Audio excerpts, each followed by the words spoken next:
So I've gotten a couple questions on this, and how the hell did two branches ever exist like this?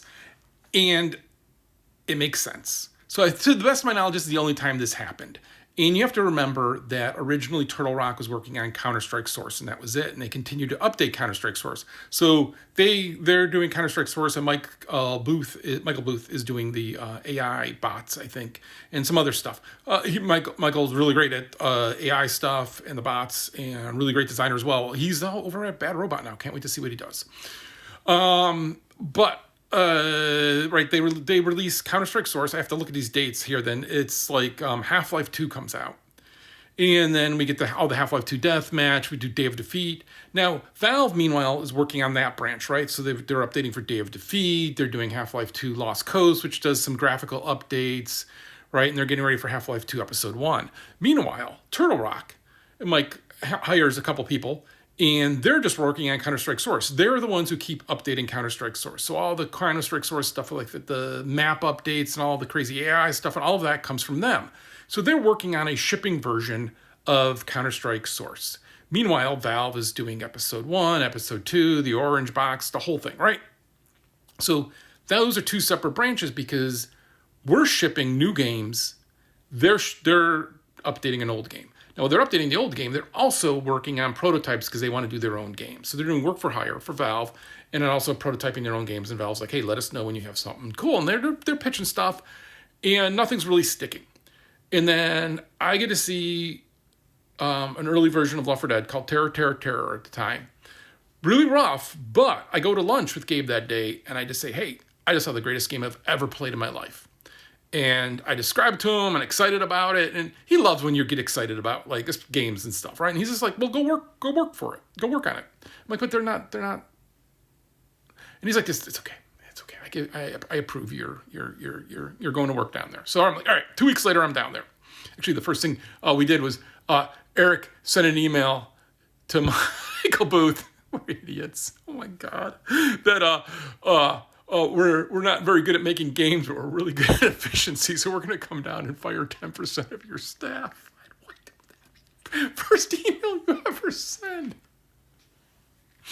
But Eric loses interest for a variety of reasons. I stick with it.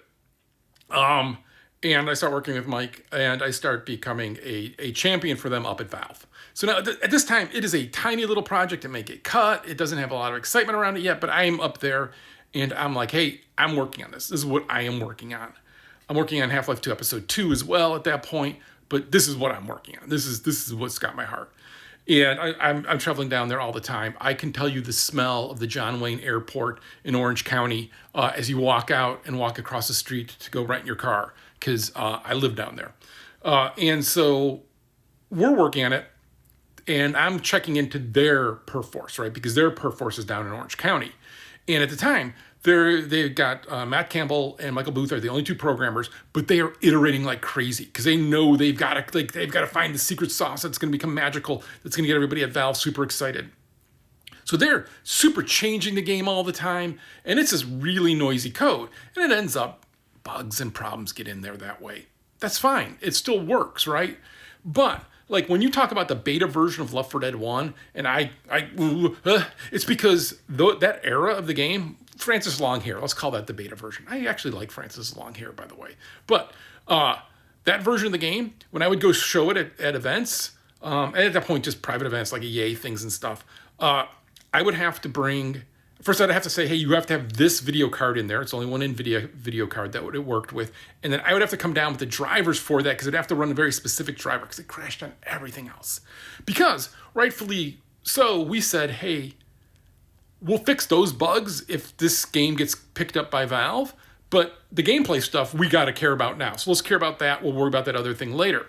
And so then eventually I get enough engineers and other people up at Valve working on the game that we move the perf force over to us, but it's still a separate depot because we don't merge the two because there's so many changes, right? Because we're updating all of these games and everything at Valve with the Orange Box and all of that, and Day of Defeat Source. But this is still all coming from that Counter-Strike Source, and the gulf is just too wide.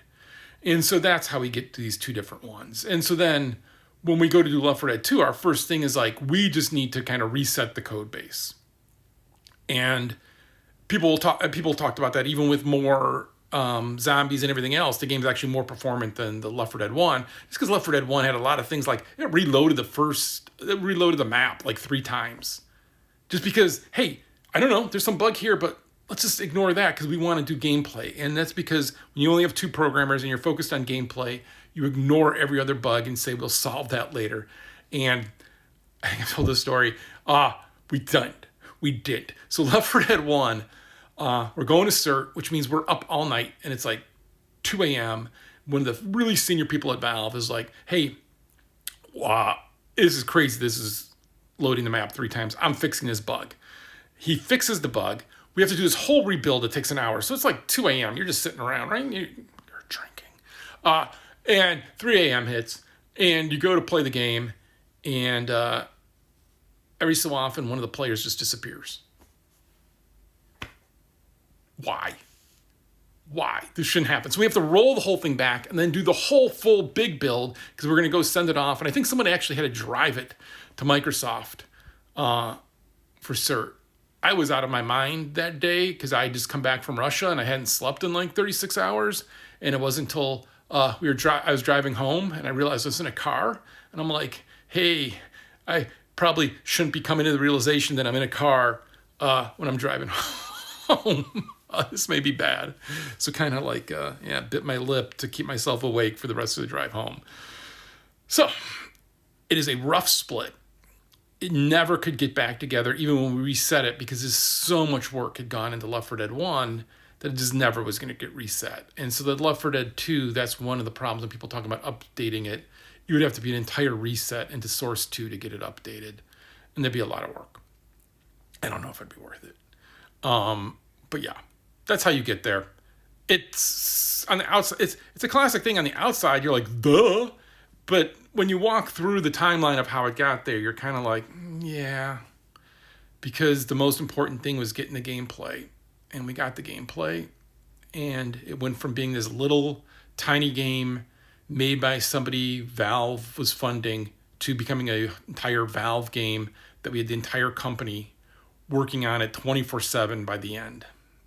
So it grew up, and it kind of did okay as a franchise, I think.